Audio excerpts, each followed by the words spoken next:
I love you guys so much. I'm never gonna lie. I've not posted in 2 weeks, but then my videos are still like doing pretty good. I mean, old videos, new videos, all my videos are doing pretty good. Who else brings you guys quality information on living and studying in Russia except me? Who else? I'm a very consistent babe, you guys. I'm very consistent. Sometimes I think about you guys. Days I do not film videos or I do not edit videos that I have. I used to think, I know I used to sleep well. I say, these people will drag me. These people will leave my channel. So you guys mean a lot to me. I don't ignore you guys. I'm a very consistent person. So please subscribe. Let's hit 700 by 23rd of July. Oh, what? Let's hit 700 subscribers by 23rd of May and 1,000 subscribers by August 26th. And I'm thankful to you guys for that. I'm so sorry that I have not posted in a week, 2 weeks. I'm not really sure right now, but I've not posted in a while, and it's beyond what I can actually manage and all of that. One of it is the fact that I've been sick a lot lately, and I just knew that it was stress. I cannot manage a lot of things that I'm managing right now together, and I'm a full-time PhD student. I work full-time, 9 to 6. I'm creating content. I used to go to a church that was far from my house, but I do not do that anymore. Now there's a celebration church, cell church around in Russia that I now attend, which obviously is my hostel. So yeah, so that also has also reduced a lot of stress on me. But yeah, pretty much aside from being sick, the content I was supposed to create and upload last week or 2 weeks ago, I wasn't able to do the video because someone that was supposed to be on the video was sick, and I was just tired of postponing the video. I just cancelled it because she was sick. We could not film that day, and this video has lingered for too long, so I just cancelled the video. I'm not interested anymore. Yeah, so I just didn't want to keep pushing the video. I'm already losing like the vibe to create that particular video, and I know that if I create like a video that is not that good, I'm not gonna like it. So but yeah, that aside, in today's video we're going to be doing an update of living and studying in Russia. What it costs for you to study in Russia, how much it actually costs right now in 2024 for you to study in Russia. Guys, I cannot even emphasize the fact that it is ridiculously expensive to now study in Russia for Nigerians. Emphasis on Nigerians. Okay, it's not ridiculously expensive, but it's way more expensive than when I came, right? If that makes any sense at all. When I came, I'm going to link the video. I think I spent around 1 million for tuition, flight tickets, visa, and all of those things. I think I spent like about 1 million, 1.2 million for all those things, Charlie, for like an academic year. But right now, with the current exchange rate, I think, if I'm not mistaken, that you'll be spending nothing less than 4 million right now.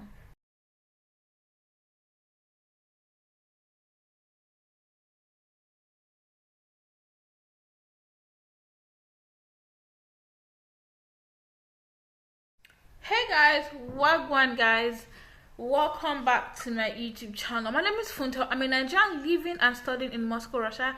If this is your first time on my YouTube channel, welcome. Shakira for you.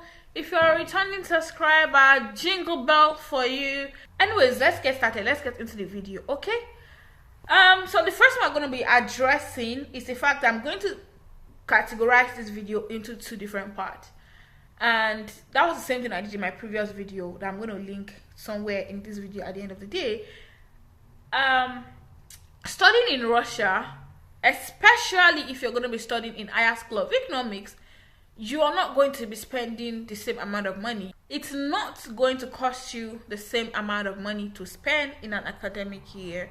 If you are if you are on scholarship, you're going to spend way lesser than people that are going to be on contract. Contracts are those that are going to pay their tuition fee themselves, right? So let's get that sorted. So guys, I'm going to be looking at my notes that I had since 2022, but like this particular note, I had it since 2022, but just to like update it, I had to pick a pen to like change some numbers, like to convert it to Naira, so that I will not misquote the numbers and they would not say, but you said.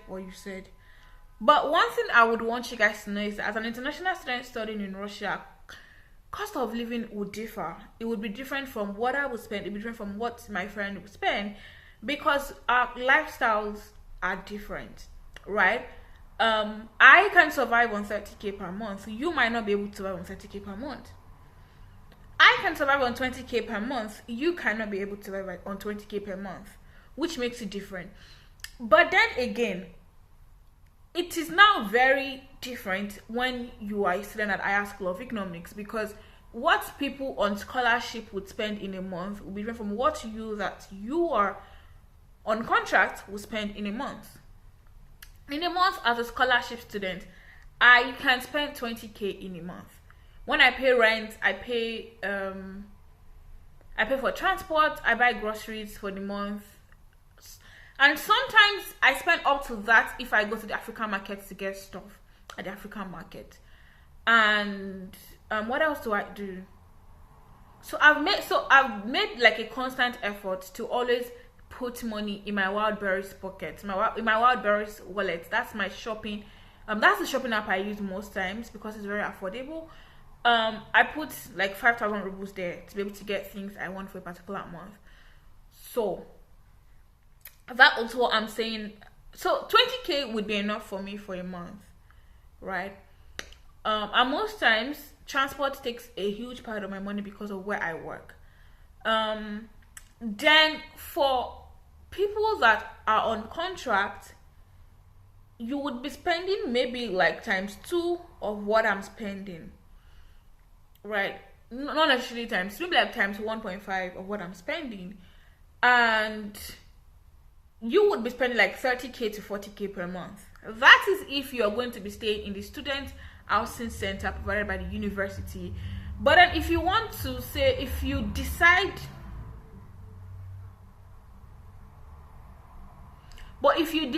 in your heart that you do not want to stay in the student housing center, because the student housing center could really jig, it's not really giving. I'm not even going to lie to you guys, it's not really giving. The only place I had stayed that really made sense was Sevastopol.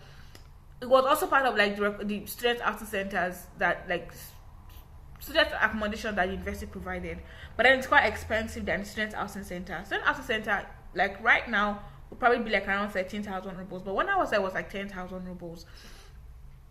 And then Sevastopol right now would probably be like 15, 16-ish, and then the other one would probably be like around 17 now, because of course inflation and everything, all the prices of things had gone up as well in Russia.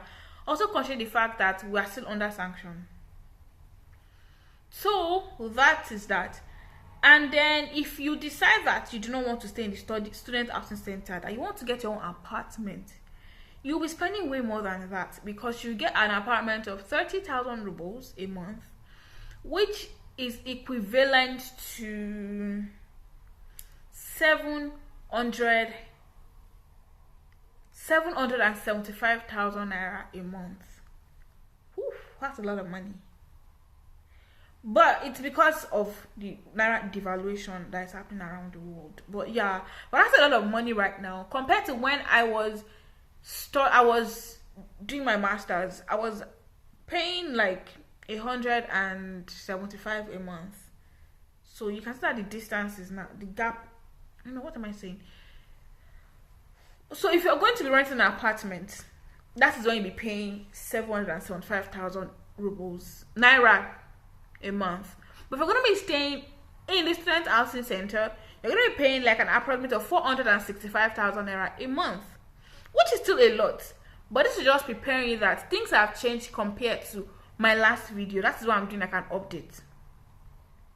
Tuition fee right now, if you're on contract and God bless you, you don't have any form of scholarship or whatsoever, you're going to be spending an approximate of 6,975,000 naira, compared to when I was coming, or when I came to do my masters and I was paying 1,000,000 naira.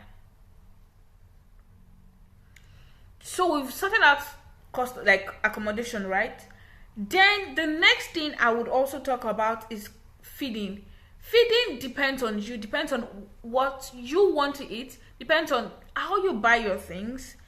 And if you choose to live like the Oyinbo lifestyle, I promise it's going to be cheaper than when you try to be a frequent buyer or a frequent customer at the African market. Things at the African market are extremely expensive. I do not buy things like flour, all those things at the African market. I got my things from Nigeria. Like when people are coming, I tell them to bring stuff for me from Nigeria, because it's even way cheaper to get things from Nigeria than buying at the African market here. So if you choose to go to the African markets to buy stuff, then you combine it with groceries from like the Russian supermarket or grocery stores, you're going to be spending an approximate of 150,000 naira a month. Which boils down to what you're going to be buying again. You might not spend up to that, but let me say you'll be spending like within the range of 60,000 naira to 150,000 naira a month. Because by the time you buy palm oil, you buy locust beans, you buy noodles, you buy turkey, you buy proteins, right? You are spending a lot of money at the end of the day. So there was a time I decided that if I perish, I perish. I literally went to the African market to buy a carton of noodles, like Nigerian Indomie. I bought tuber of yam, I bought palm oil, I bought the big size. I knew that month I was going to spend above what I used to spend on a normal day. So I decided to just do it once and for all. So that is for feeding. But if you decide to do like regular Russian grocery stores and you spend like 3,000 rubles, 4,000 rubles a month, so multiply that by 15. I'm going to add it here somewhere when I'm editing. So multiply that by 15.5. Then you get what you will spend in a month. Please note that this current exchange rate that I'm talking about is at today's date. Okay? So please make your inquiries very well before you say Funto said this is what I'm going to spend. But to be on the safer side, you can add like +1, +1, +1, +1, so that, because exchanges can skyrocket at any time of the day and every time of the month. So yep. So another thing you would spend your money on while you're here in Russia is your health insurance. I'm currently on the 4,000 rubles health insurance, which I plan to upgrade this year actually, but I'm gonna pay this month. I want to start paying for the 7,000 rubles health insurance, because I realized that after I paid 4,000 rubles every year, anytime I have to do tests at a clinic, I have to pay extra money, right? And if I am on this 7,000 rubles health insurance, I don't have to pay for this extra test that I pay for. So like recently, I'm supposed to do like an iron test, vitamin test, and all of those things. And on it's not covering my 4K rubles health insurance is not covering it, but the 7K own is covering it. So I've just decided that I'm just going to buy like 7,000 rubles on this month, and 7,000 multiplied by 15 is about 35,000. It's not more than that. 7,000 times 15. That's like 63,000 naira. It's still not a lot, to be honest, for a year. So that's what you'll be spending a year for health insurance, to be honest. Transportation. compared to the last time where I mentioned that in my last video, like a year ago, that transportation is like 45 rubles in Russia. 45 rubles then would be 450 naira for. So before, I used to subscribe a month for my transport card. That's 700 rubles because I'm a student. So 700 then multiplied by 5 then was like 3,500 naira a month. That's what you're going to spend in a month for transport.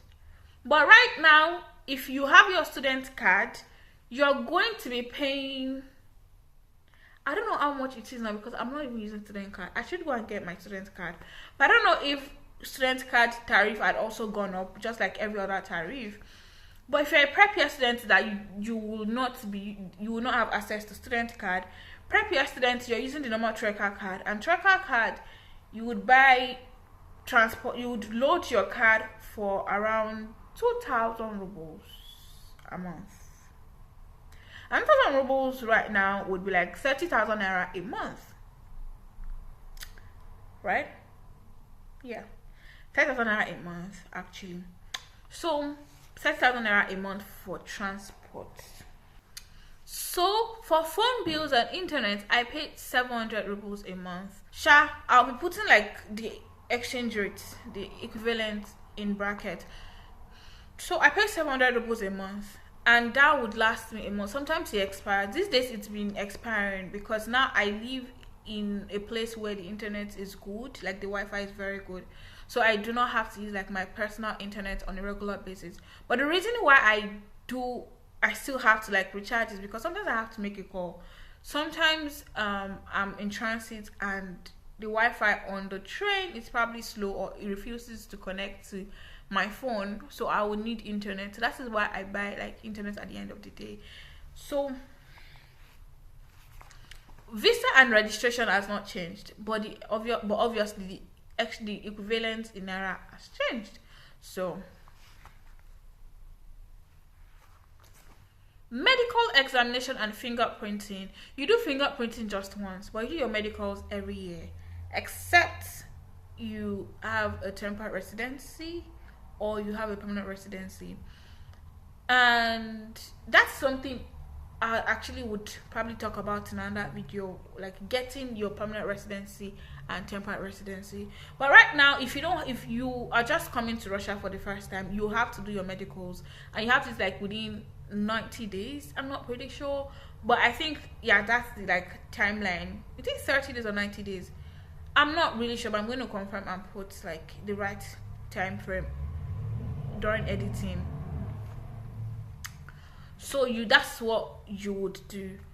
You do that every year. And prior to before that, I think I can't remember how much I paid before. So I remember the first time I did, I paid 4,999 rubles. Right now, I did one in February and I paid 8,000 rubles. I was shocked because I'd planned, just imagine I didn't have money that time, but then I'd planned I was going to pay like 5,000 at most. Like that's what was in my head. Only for me to get, and then they gave me the check of my life. So right now, medicals is around 8,000 rubles. I don't know if it has gone up again, but yeah, the last time I did, which was in February, it was 8,000 rubles. Clothing and accessories. See, if you want to get good and affordable clothing, do not go to like the physical stores, to be honest, because okay, some physical stores are still affordable, but now I buy my clothing online. The good thing about buying it online is because I can return it if it doesn't fit. I can return it if something happens to you at the end of the day, but within the time frame of 14 days. So I can always return whether I buy online or offline. So if you want to buy quality, yet affordable, please use Wildberries website. Wildberries is a platform I use to shop my clothing, my shoes, household items, every single thing I use actually. The only thing I have not gotten on Wildberries, because it's giving AliExpress vibe, is gadgets. I will not buy gadgets on AliExpress. So I'm not taking that chances on Wildberries. But for my gadgets, I bought my iPad on avito.ru. I bought my air fryer on Avito as well, and they are good. Like, I've not had issues with my iPad, I've not had issues with my air fryer as well. So these are the places you can. So for clothing items, you get on Wildberries.